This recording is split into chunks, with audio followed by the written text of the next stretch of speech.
우리가 여기까지 거의 한 80%를 읽었는데요. 공통 내용은 하나님의 생수, 생수의 강, 또 물이라는 것입니다. 사람이 물 없이 살 수가 없지 않습니까? 근데 놀라운 것은 눈에 보이는 이런 자연계의 물도 있지만 본래 그 자연계의 물은 창세기 1장 그 깊음에 물이 있다고 1장 2절에 기록된 그 영원한 생명수가 육화된 또는 자연화된 물이 이 세상에 우리가 먹고 마시고 하는 이런 물들을 얘기하는 겁니다. 원래 우리 몸도 물이 70% 80% 가까이 되지 않습니까? 식물도 두 가지입니다. 빛의 에너지와 이 물입니다. 물에 의해서 다 재배가 됩니다. 그래서 요즘은 이 땅에서 농사를 짓는다기보다 그 작황을 극대화시키기 위해서 건물을 지어가지고 항상 태양등과 같은 불빛이 항상 비치고 때를 따라서 스프링클러로서 물이 항상 공급되면요. 우리는 1년에 자연계에서 두세 번 농사를 한다고 하지만 물과 이 빛의 공급을 극대화함으로써 단시간 내에 많은 작물을 재배할 수 있는 기술이 지금 막 개발되고 있어요. 그러니까 옛날에는 100을 얻었다고 하면 지금은 그런 식으로 하면 500, 1000을 얻을 수 있다. 그렇게 말을 하고 있어요. 저는 그걸 인정합니다. 제가 말씀드리는 것은 신앙생활이라고 하는 것이 형식적인 하나의 의식적인 것이 된다고 하면 죽음입니다. 그러니까 율법도 사망의 본능이라고 되어 있거든요. 그게 왜 그런가 하면은 물이 없는 거예요. 물이 없는 자들에 대해서 규범을 외칠 때에는 감당할 수 없어 결국은 사망에 이를 수밖에 없는 그런 죄 아래 거할 수밖에 없어요. 태양이 비치지 않고 물이 없다고 하면은 농사는 망하는 겁니다. 마찬가지로 신앙생활에서 딱 두 가지입니다. 빛. 내게 빛이 있느냐. 하나님에게서 오는 빛이 있느냐. 이 첫째 날 빛이 있으라는 말이 그걸 얘기하는 겁니다. 그거는 넷째 날 자연계의 하늘, 태양이나 별들의 빛을 얘기하는 게 아니라 이거는 영계에 사람들이 살 수 있는. 그러니까 그분 안에 빛이 있었으니 이것은 사람들을 살리는 빛이다. 요한복음 1장에 기록되어 있잖아요. 살린다는 말은 제가 붙인 말이고 그게 사람들의 빛이라는 거. 그게 바로 그분 안에 있는 생명의 빛이 사람들을 살리는 빛이 된다. 그 뜻입니다. 그러니까 율법이라고 하는 것은 두 가지가 없어요. 뭐가 없습니까? 생명의 빛이 없고 정화되고 영생에 이를 수 있는 생명수가 없습니다. 이게 율법의 한계입니다. 그게 없으니까 사람들은 메말라 죽는 사망에 거하게 되는데 죄라고 하는 것이 뭔가 하면은 사람들은 생각할 때 규범을 안 지키고 또 어떤 전통을 따르지 않는 어떤 규범 이런 걸 얘기하지만 그게 아니고 생명에 이룰 수 있는 물과 그 빛을 모르는 빛과 상관이 없는 그것이 죄입니다. 그러니까 율법에는 그게 없기 때문에 죄의 권능은 율법이다 하는 말입니다. 저도 이걸 깨달은 지 얼마 안 됩니다. 이야, 그게 간단한 말이 아니에요. 이게. 그러니까 사람들이 왜 죽느냐 하면 죄값으로 죽어. 죄의 삭은 사망이라고 했잖아요. 그러니까 사람들은 나쁜 짓을 많이 하다 보니까 오래 못 살고 죽었다. 그런 해석이 아니고 죄라고 하는 것은 생명의 빛과 물을 마시지 않는 것. 이게 죄입니다. 그렇기 때문에 율법에는 그게 없기 때문에 율법은 의의 법이라고 하지 않고 죄와 사망의 법이라 이렇게 나와요. 이거 간단한 말인 것 같아도 간단한 말이 아닙니다. 그래서 죄의 권능은 율법이다 이렇게 나오는 거예요. 첫째 언약은 왜 율법을 줬느냐? 자연계에 속한 인간들에게는 또 이 세상에는 생명을 얻게 하는 빛과 영생수, 샘물이 없다고 하는 거예요. 너희들의 존재 자체가 땅에서 지어졌고 피조개는 하나님에게 속한 게 아니기 때문에 뭐가 없습니까? 빛과 물이 없는 거예요. 그러니까 빛과 물이 없는 존재라는 것을 알게 하는 그 법을 율법이라고 하는 거예요. 그러니까 빛과 물 없이 한번 의롭게 살아보라. 결국은 한계가 올 수밖에 없고 위선적인 하나의 의식 속에 속한 삶을 살 수밖에 없는데 그 끝은 사망이라는 말이지 꼭 무슨 나쁜 짓을 했기 때문에 사망이라는 말이 아니에요. 그러니까 죄인이라고 하는 말은 사람들이 뭐 나쁜 짓을 하고 뭐 조상들의 뭐 유전자가 받은 것이 잘못되었다 이런 생각을 하지만 그런 게 아니고 이게 전부 고쳐야 되거든요. 하나님은 제가 잘못 알고 있는 것들을 많이 수정을 시키고 있어요. 그래서 제가 깨닫게 해준 어떤 것들을 제가 지금 소개를 하는 것이에요. 그러니까 하나님이 우리에게 주시고자 하는 그 축복이 뭐냐? 빛과 물입니다. 내가 왜 의인이 될 수 있느냐? 빛과 물이 있으면은 예수님의 부활의 형상으로 내가 변화가 됩니다. 즉 영생을 얻게 되는 것입니다. 그럼 예수님이 살리는 것은 영이다 하는 말이 그게 물과 빛이 바로 영입니다. 빛의 영 또는 말씀의 물의 생명수의 영을 얘기하는 거거든요. 그러니까 사람들에게 없어요. 그건 자연계에 속한 사람은 없어요. 아담도 처음에는 정화된 흙으로 그 물이 지나가는 흙으로도 지었지만은 그러나 솟아나는 샘이 없는 거예요. 자기 속에 흐르는 강이 없어요. 그러니까 에덴 동산에는 네 개의 강이 흘렀어요, 안 흘렀어요? 흐르고 있지만은 자기는 그 속에서 점점 목마르고 메마르고 고독해지고 피폐해지는 거예요. 그래서 하나님이 그를 돕는 배필을 이제 지었다 이렇게 나와 있어요. 그러니까 에덴 동산에서 살 수 있으려면은 그 에덴 동산에서 흘러나오는 그 샘물이 우리 속에 흘러야 된다는 거예요. 흐를 뿐만 아니라 이것이 다른 사람들에게도 먹일 수 있는 우물이라는 것은 다른 사람들이 퍼갈 수 있게 하는 게 우물이에요. 그러니까 내가 살기 위해서는 강이 흘러야 되고 다른 사람을 살리기 위해서는 우물이 되어야 되는 거예요. 그러니까 오늘 제목이 강들과 우물이라 이렇게 나와 있어요. 그러니까 내 속에 강이 흐르지 않는다면 난 죄인이에요. 나는 아담에 속한 자예요.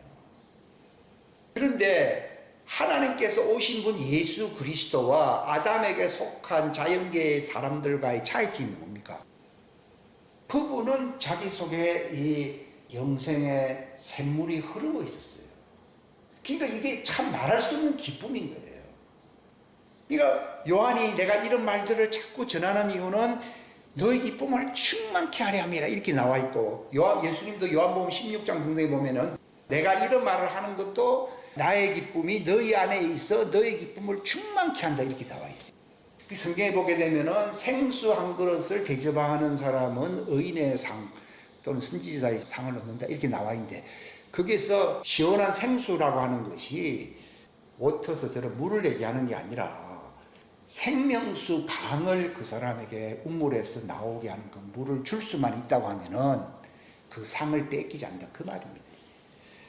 여러분 하나님에게는 다른 피조물들에게 없는 것이 있습니다. 그게 뭡니까?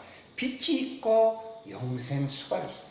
그러니까 요한계시록 22장에 가보니까 새 예루살렘 성의 그 보좌로부터 생명 강수가 쫙 흘러온다 그러고 이제는 태양빛 저런 자연계의 빛이 필요 없고 뭐라고 했습니까? 어린 양이 성전에 뭐가 된다고요?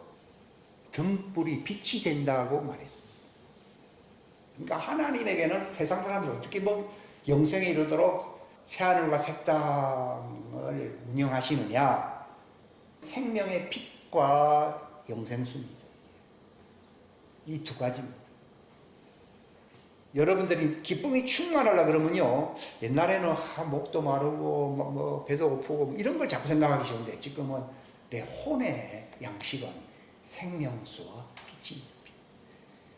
생명수가 내 속에 흐르게 되면은 우리가 아까 읽었던 시편 36편에도 주의 집에 있는 뭐요? 기쁨의 강물이요. 그러니까 기쁨이 어디서 나오느냐? 그 영생의 샘물을 마시게 될 때, 그것이 나에게서 솟아나게 될 때 기쁨이 충만하게 됩니다. 이번 뜨거운 여름이지만도 환경은 그러하다 할지라도 여러분의 혼에 배에서 생수의 강이 흐를 뿐만 아니라 솟아나는 샘물의 우물이 되시기를 주의 이름으로 축원합니다. 이게 핵심입니다. 근데 이게 조금 나쁘잖아요. 옛날에는 그걸 잘 몰랐거든요. 나쁩니다. 다른 건 별로 안 좋은데요. 속에서는요. 사람들이 왜 짜증이 나고 이게 다 그런 거거든요.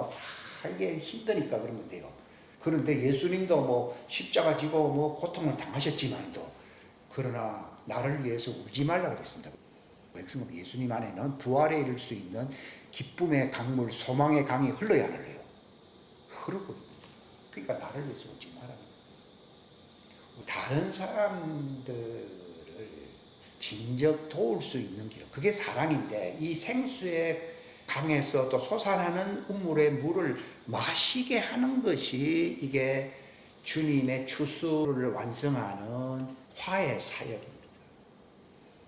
성경에 보면 하나님은 사랑이라고 하는 말이 무슨 말인가 하면 영생을 주시는 분이시다 이 말이에요. 영생수가 흐르시고 이걸 솟아나게 하시는 분이시다 이 말이에요.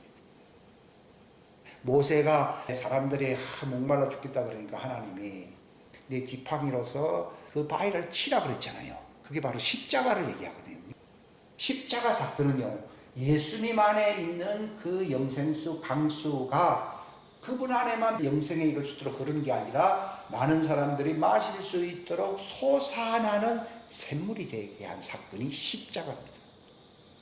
모세가 바위를 쳤잖아요. 그 반석은 예수님이시거든요. 반석이신 목자라고 성경에 많이 나와 있는데 그게 막대기를 쳤다는 말은 하나님에게서부터 징계를 받고 십자가에서 돌아가셨다 이 말입니다.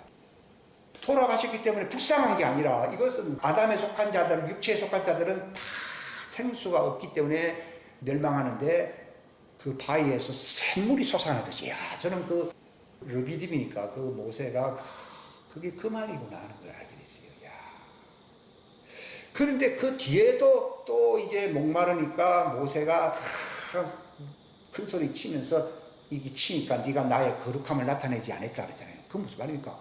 말을 하면 된다 이 말이에요. 그 말은 성령 시대로 처음에는 구약 시대이기 때문에 예수님이 죽어야 되는 것이지만은 율법 시대이기 때문에 두 번째는 성령 시대이기 때문에 또 예수님이 십자가에 돌아갈 필요가 없이 우리가 그 이름으로 구하기만 하면은 생수의 강이 성령으로 칼칼 흐른다는 것을 보여주는 이 두 가지 샘솟는 그 모세의 사역입니다.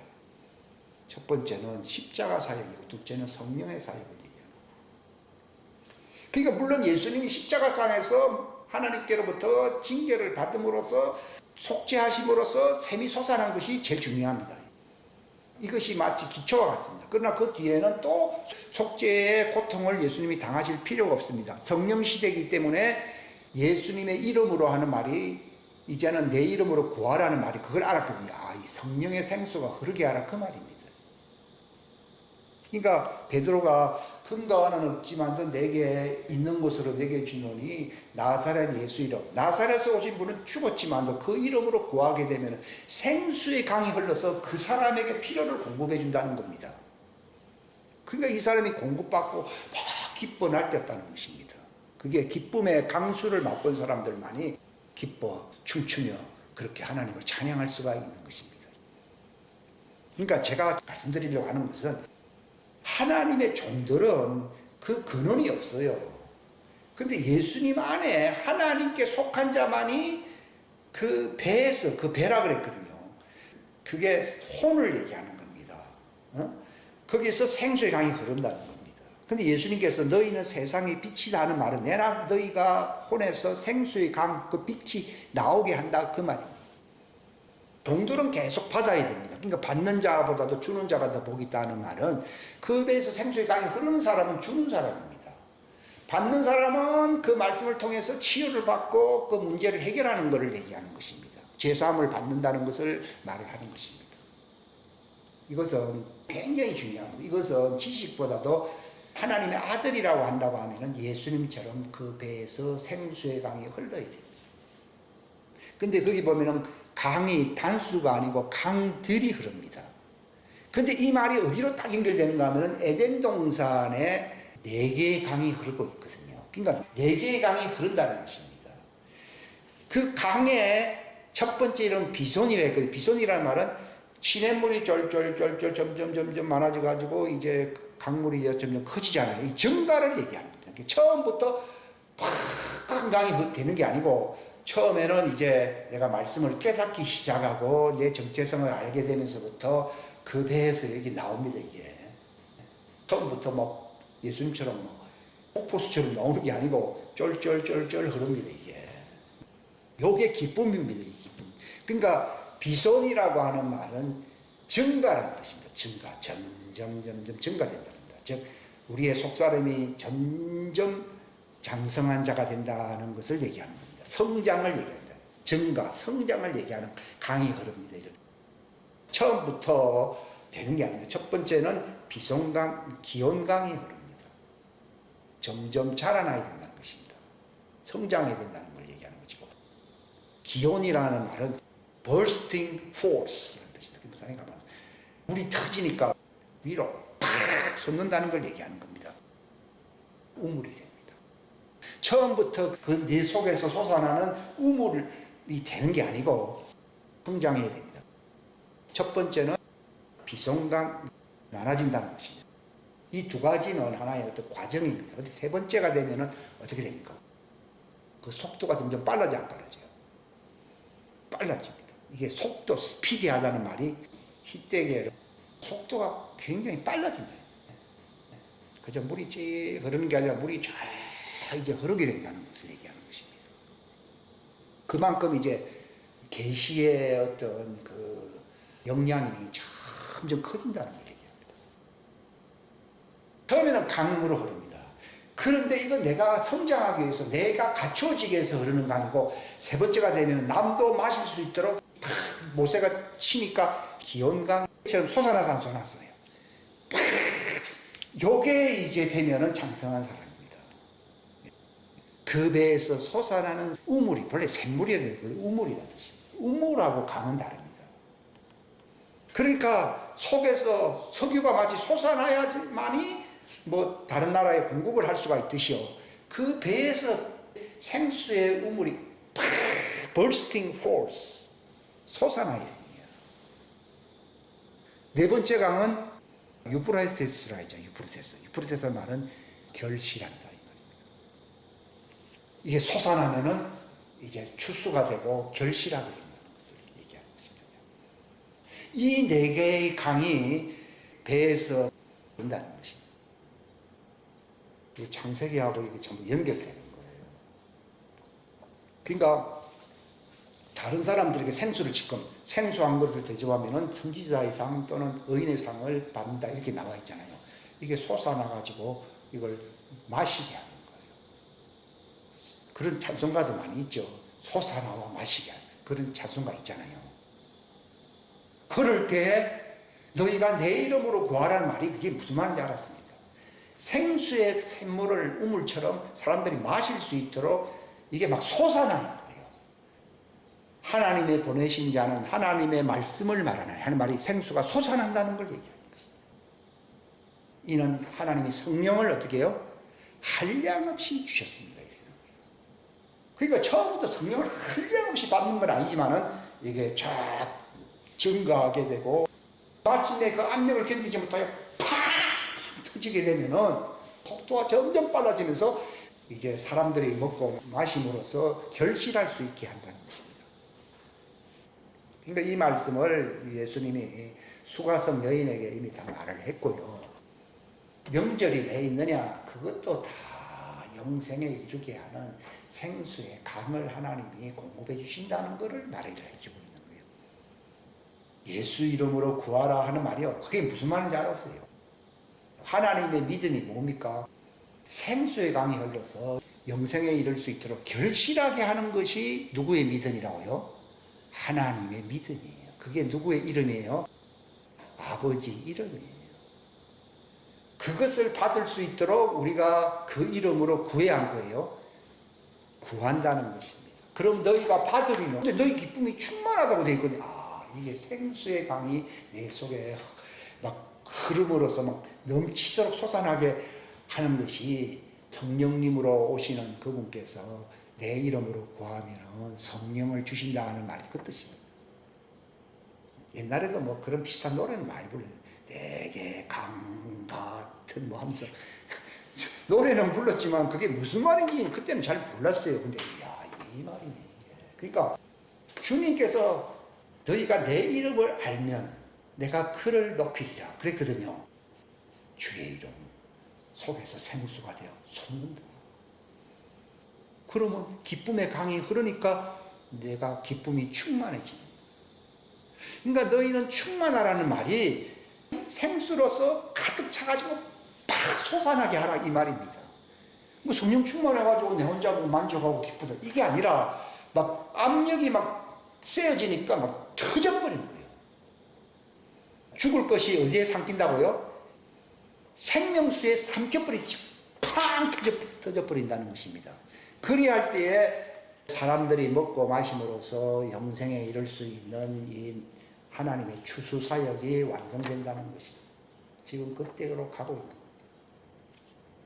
아, 이것도 제가 전혀 몰랐던 것인데요. 아, 거기 장색이 그 말이고, 아, 이게 강절이네. 아, 이 말이네. 그러니까 에스겔서 아까 읽었던 우리 40장에도 이 강물이 동편에서부터 흐른다 했잖아요. 그 동편이 뭔가 하면요. 요셉의 문이 동편에 있거든요. 이건 하나님의 자녀들이, 하나님의 아들들이 되면은 바로 하나님께서 아까 무슨 강이요? 기온강, 비송강, 마침내 희대결 강하면서 풀어서 이 결과를 내게 추수가 이루어지거든요. 이게 흐른다는 것입니다. 여러분, 저는 예수님의 이름이 얼마나 위대한 이름인지를 알게 됐어요. 이것은 뭐 육의 양식, 어떤 환경의 어떤 도움 이런 게 아니라 하나님이 세상을 사랑하사 독생자를 주셨다는 말이 그 셈이 터지게 하려고 독생자를 주신 거예요. 그 언제 터졌습니까? 십자가 사건입니다. 육체인 휘장이 갈라져서 안 갈라졌어요. 휘장을 통해 열어놓으신 새롭고 삼길이라는 말이 그 영생수로 말미암아 이 바로 하나님의 왕국에 결실이 되어서 들어가는 휘장의 문이 열렸다는 거. 이게 그 말이네. 히브리 10장 말씀하고 이게 다 연결되는 거예요. 이것의 완성이 요한계시록 22장에 있잖아요. 보좌로부터 쫙. 그러니까 종들은 거기서 이제 생명나무에 잎으로 쫙 나오게 되어 있고, 하나님의 자녀들은 그 샘의 근원인 예수님을 따라서 생명의 과실을 맺는다라고 나와 있거든요. 이게 얼마나 놀라운 말씀입니까? 그러니까 이것은 동편에 있어요. 높이는 일이 서편이나 남편에 있지 않고 동편에 있다는 말이 시편 47편인가 있지요. 근데 거기서 이제 쫙 요셉의 동편의 물에서 물이 흘러나오는 거예요. 이게 에스겔 47장이요. 그러니까 예수님이 하늘에 올라가셨는데 하나님 우편 보좌 그게 동편이거든요. 그러니까 너희가 어디에 그물을 던지라 했습니까? 우편으로 던지라 그랬습니다. 그것은 바로 샘물이 흐르는 곳을 향하여 던지라는 것입니다. 그럴 때에 많은 물고기를 낚았다고 되어 있지 않습니까? 이게 놀라운 이야기입니다. 실상은. 그 강수가 이제 흐른다. 더 이상 증거가 필요 없습니다. 내가 하던 일을 네가 할 것이라는 말이 예수님과 똑같은 형상이 된다는 말이 뭐 모양새만 닮아가지고 뭐가 같겠는가 이런 생각을 할 수가 있는데, 그분의 형상이라면서 말씀의 형상을 얘기하는 것이에요. 네피림들도 육체의 형상은 닮았어요.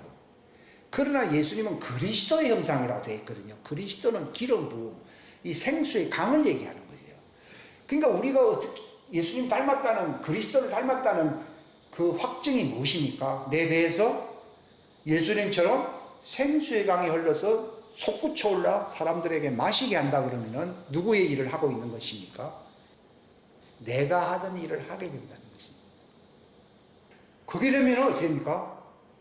더 이상 갈증이 없기 때문에 더 이상 뭐 그렇게 움츠러들면서 뭐 이렇게 살 이유가 없어져 버립니다.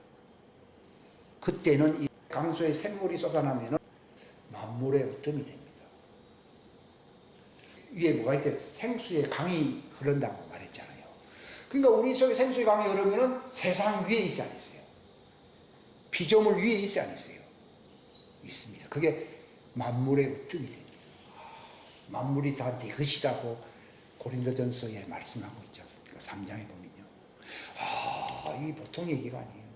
이제 내가 강물이 흘러서 팍 솟아나고 팍 솟아. 그러면 에스겔 47장에 물된 동산. 완전히 물된 동산. 어떤 분이 한 15년 전에 저보고 물된 동산 예언을 해줬어요. 근데 지식적으로 이제 팍 터진 것이 어저께. 놀라운 겁니다, 이게. 이 예언이 성취되고 있다는 것이죠. 그러니까 스스로는 아무것도 할 수 없습니다. 그럼 어떻게 하면 하나님이 일을 할 수 있습니까? 이 샘물이 솟구쳐 흐르면 할 수 있습니다.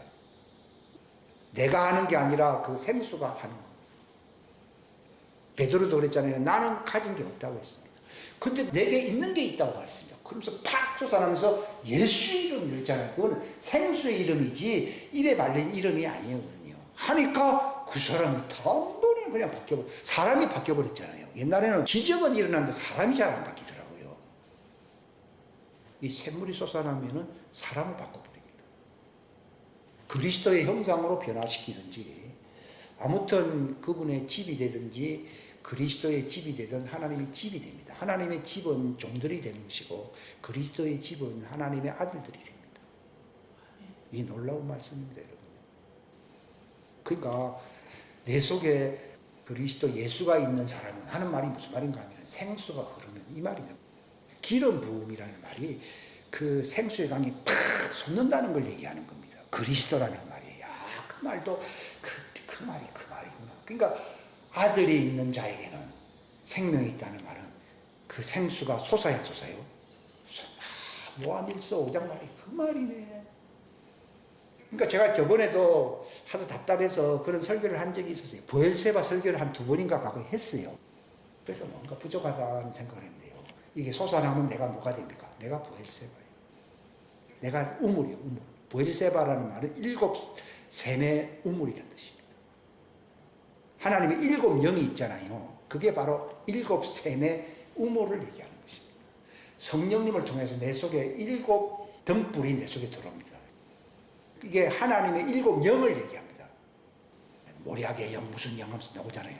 쫙 그렇게 됩니다. 이게 그리스도를 얻었다는 것입니다. 바울이 그리스도를 얻고 그 안에서 발견된다는 말을 알았습니다. 이게 생수의 강이 흐른다는 것입니다. 너희는 내 안에가 하는 말도 그게 무슨 말입니까? 생수의 강이 흐르게 되면 나를 덮쳐야 안 덮지요? 덮치니까 내가 그분 안에 있는 거예요. 이건 놀라운 수준을 얘기하는 것인데 오늘날은 입만 살았습니다. 그럼 내가 언제 죽습니까? 그 생수의 강이 나를 덮치면 내가 물속에 들어가면 죽어야 안 죽어요? 그걸 침례라고 합니다. 요즘은 그냥 뭐 침례탕 이런 물 이런 걸 하지만 그것도 하나의 초보적인 지식이 또 중요합니다만 이게 영생수 샘물이 터지게 되면 나는 100% 물속에 잠깁니다. 그러니까 에스겔이 어떻게 사역을 했습니까? 물속에 잠겨버리니까 자기가 그물을 내려서 물고기를 잡는 사람이 됐어요, 안 됐어요? 된 거예요. 이게 너희가 사람 낚는 어부가 된다는 말도요. 바로 이 하나님의 생수가 나를 덮으면 난 죽어버립니다. 나의 옛사람은 끝나버립니다. 그게 되질 아니하면 아직 내가 살아있습니다. 그러니까 점점 증가해야 되고 점점 빨리 흘러야 되고 이제 솟구쳐 파도가 있잖아요. 헤일이 친다는 말이죠. 확 덮어버리게 되면 나는 죽어버립니다. 그러면은 결실합니다. 바로 3번째 강이 흐를 때에 나는 완성되는 겁니다. 그러면 그 결과는 영생, 유프라테스 강, 바로 결실을 이루게 되는 것입니다. 그런 메시지, 물과 관련된 말씀을 한 수십 년 동안 제 마음속에 품고 있었습니다. 이게 단순한 말은 아닐 것이라는 것입니다. 그러니까 그리스도라는 말이 무슨 말인 줄 알았습니다. 예수님의 이름이 무엇인가를 알았습니다. 열매를 맺는다는 말이 요한복음 15장 읽었는데 그 말도 무슨 말인지를 알았어요. 우리가 어떻게 주님의 남겨진 사역을 할 수 있느냐 하는 것도 알게 됐습니다. 그러니까 점점 증거해야 됩니다. 이것이 내가 깨달은 걸로 끝나면 안 되고 점점 증거함으로써 속도를 내면서 솟구쳐 올라야 됩니다. 우물이 되어야 됩니다. 속에서 솟아나는 우물이 되어야 됩니다. 그러면은 주님의 말씀이 나의 정체성과 매칭이 되어서 성취가 되는 것입니다. 브엘세바의 7샘이 터질 것입니다. 여호수아처럼 이 법궤를 지나가니까 물이 갈라져 안 갈라져? 쫙 갈라지니까 거기서 죽어있는 돌들을 다 들고 가야 안 들고 가요. 들고 가서 새 예루살렘 성문짝에다가 다 세워놓을 수 있습니다. 길갈은 새 예루살렘 성문짝을 얘기하는 것입니다. 마지막 때 정말 이 사역이 이게 여호수아가 다 그런 말씀이구나 하는 것을 제가 알게 되고 요한복음도 바로 결실한다. 내 기쁨이 너희 속에 충만한다. 이것은 너희로 서로 사랑하게 하려면 어떻게 사랑할 수 있습니까? 이 생수를 마시게 해야 한대요. 생수를 마시게 하는 것이 서로 사랑하는 말이에요. 근데 오늘날은 전혀 그런 뜻이 아닙니다. 그리고 네가 금식하면 하는 말이 생수의 강이 흐르러서 가난한 자라는 말은 목마른 자, 영적으로 혼적으로 목마른 자들에게 마시면은 네 속에는 물된 동산같이 된다. 이 말이지 뭐 집에 물통을 뭐 거기 큰 걸 쌓아놓겠습니까? 그런 말씀이 아닙니다. 이게. 그 제가 17년 전에 어떤 분이 저한테 이 이사야 58장에 대한 말씀 메시지 줬는데 이게 17년이 지나서 이제 알게 되는구나. 물된 동산이라는 말이 무슨 말인지를 이 물과 관련된 것입니다. 그때도 예언이 물이었습니다. 저에게는요. 이 말씀이 이루어지는 것입니다. 그런데 잘못되면은 왜 하나님께로부터 오는 물을 마시지 아니하고 세상 물을 마시냐? 시올의 물 저기 어디입니까? 이집트에 근처에 있다고 그러더라고요. 그런 데로 찾아가고 사람 미국을 지금도 미국 가잖아요. 미국이 이집트거든요. 지금요. 바로왕 거기 가거든요. 그 물 마시지 말라는 거예요. 이제는 마지막 때는 하나님의 아들들이 나타나는 시대거든요. 이제는 미국 시대가 아니라 하나님의 왕국 시대인데 바로 기온강이 팡팡 솟아나야 된다는 것이에요. 모든 피조물들이 하나님의 아들들이 나타나기를 학수고대한다고 말을 하고 있는 것입니다. 이 말씀이 이루어지기를 주님의 이름으로 축원합니다. 기도하겠습니다. 하나님 아버지 감사합니다. 짧은 시간 또 솟아나는 샘물, 우물 그리고 흐르는 강에 대해서 말씀을 나누었습니다. 수십 년 전부터 이 말씀에 대하여 관심을 갖게 하사 이것을 품게 하시고 또 그러한 말씀을 듣게 하시고 이제 깨닫게 하시니 감사합니다. 이것을 우리가 나누어 줄 수 있는 이 이론이 아니라 이 샘물을 솟아나게 하여 사람들이 마시게 할 수 있는 모세는 두 번째 실패했지만은 그러나 하나님의 아들들은 이제 실패하지 않을 것입니다. 유프라테스 강이 흐름으로써 결실하게 하실 것입니다.